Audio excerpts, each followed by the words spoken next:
कि जिसको हिंदुस्तान ही नहीं बल्कि पूरी दुनिया में जहाँ भी हिंदी और उर्दू के समझने वाले लोग रहते हैं उसे मोहब्बत से सुनते हैं, एक अदब से उनका नाम लेते हैं।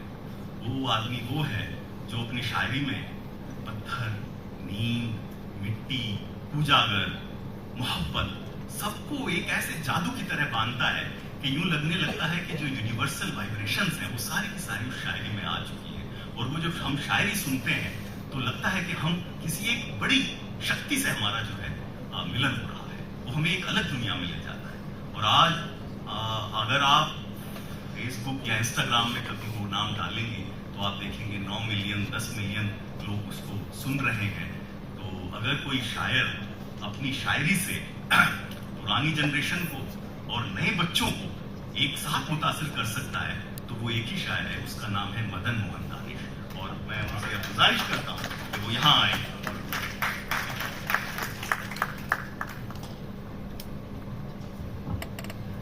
बहुत शुक्रिया डॉक्टर साहब। आप लोग थक नहीं गए हों तो मैं 4-5 मिनट सुनाना चाहता हूँ आप सबको। सुबह से बैठे हैं आप लोग, इसका अंदाज़ा है, एहसास है हमें, लेकिन 4-5 मिनट और बेदार होकर सुन लीजिए, जागृत होकर सुन लीजिए। आपने सुनील जी को सुना, क्या खूबसूरत सुना, बहुत कमाल की नज़्म थी जो आखिरी नज़्म पढ़ी उन्होंने और आपने उसे उसी मन से सुना है। आप सबका बहुत बहुत शुक्रिया। पत्थर से याद दिला दिया डॉक्टर साहब ने, सुबह श्लेष ने भी याद दिलाया था, तो मैं उसी से एक शेर से शुरू करता हूँ, फिर आपके मन की बात भी करूँगा। 4-5 मिनट में बात खत्म कर दूँगा। 7 बजे खत्म करना था, 7:10 हो चुके हैं। बहरहाल सुने कि पत्थर पहले खुद को पत्थर करता है, पत्थर पहले खुद को पत्थर करता है, उसके बाद ही कुछ कारीगर करता है। पत्थर पहले खुद को पत्थर करता है, उसके बाद ही कुछ कारीगर करता है, उसके बाद ही कुछ कारीगर करता है। एक जरा सी कश्ती ने ललकारा है, इसके 2 शेर याद आने सुनिएगा। एक जरा सी कश्ती ने ललकारा है, अब देखें क्या ढोंग समंदर करता है, अब देखें क्या ढोंग समंदर करता है। और ये शेर सुनो यार बच्चों, अब देखें क्या ढोंग समंदर करता है, उसकी बातों में रस कैसे पैदा हो। रितेश जी, उसकी बातों में रस कैसे पैदा, बहुत पुरानी गजल है ये, 30-35 साल पुरानी गजल याद दिला दी। उसकी बातों में रस कैसे पैदा हो, बात बहुत ही सोच समझकर करता है। तो बहुत ज्ञान की बातें कभी काम आती नहीं है, बात बहुत ही सोच समझकर करता है। जिसको देखो दानिश का दीवाना है, क्या वो कोई जादू मंत्र करता है, क्या वो कोई जादू मंत्र करता है। सब लोग थक चुके हैं, जाने की जल्दी है। क्या वो कोई जादू मंत्र करता। सुने कि तुम अपने आप पर एहसान क्यों नहीं करते, तुम अपने आप पर एहसान क्यों नहीं करते।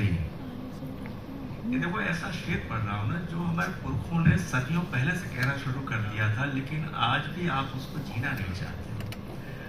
वो हिम्मत नहीं है आपने जो कह सको, आप उस चीज का उद्घाटन कर सको, रिवील कर सको, ऐलान कर सको। मैं शेर पढ़ता हूं, सुनना।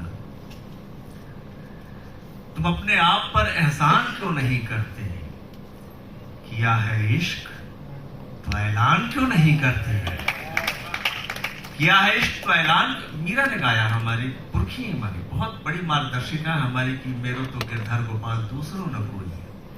ये कहने की हिम्मत आपने क्यों नहीं है कि मैं इससे इश्क करता हूं।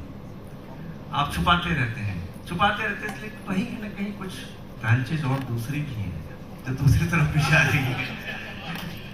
तो तुम अपने आप पर एहसान क्यों नहीं करते, किया है इश्क तो ऐलान क्यों नहीं करते, किया है इश्क तो ऐलान क्यों नहीं करते। बस एक चिराग के बुझने से बुझ गए खुद भी, बस एक चिराग के बुझने से बुझ गए खुद भी। तुम आंधियों को परेशान क्यों नहीं करते, तुम आंधियों को परेशान क्यों नहीं करते। दर्द सीने में छुपाए रखा हमने, माहौल बनाए रखा। मौत आई थी कई दिन पहले, मौत आई थी कई दिन पहले, हमने बातों में लगाए रखा, हमने बातों में लगाए रखा। और वो शेर इसलिए सुनाना चाहता हूं दोबारा एक, कि तुम अपने आप पर एहसान क्यों नहीं करते, किया है इश्क तो ऐलान क्यों नहीं करते। ये मैंने क्यों कहा है, ये शेर फिर आता है, किया है इश्क तो ऐलान क्यों नहीं करते। रितेश जी सुनिएगा, किया है इश्क तो ऐलान क्यों नहीं करते। मौत आई थी कई दिन पहले, हमने बातों में लगाए रखा, थे भटकने के बहुत अंदेशे, थे भटकने के बहुत अंदेशे, इश्क ने हमको बचाए रखा। अगर सच्चा इश्क होगा ना तो ताकत देगा, आपको शक्ति देगा और जिंदगी भर आपको भटकने से बचाएगा। थे भटकने के बहुत अंदेशे, इश्क ने हमको बचाए रखा। काम दुश्वार था फिर भी दानिश, खुद को आसान बनाए रखा, खुद को आसान बनाए रखा। आखिरी में 2 शेर सुनाता हूँ, 7:15 बजे खत्म करेंगे। खुद को आसान बनाए रखा, सुने कि और क्या आखिर तुझे जिंदगानी चाहिए। आरज़ू कल आग की थी, आज पानी चाहिए। और क्या, यार ऐसे सुनोगे यार, और क्या आखिर तुझे जिंदगानी चाहिए। आरज़ू कल आग की थी, आज पानी चाहिए, आज पानी चाहिए। और पूरी दुनिया में जहां जहां गैर बराबरी है उसके खिलाफ एक शायर की आवाज, आरज़ू कल आग की थी, आज पानी चाहिए।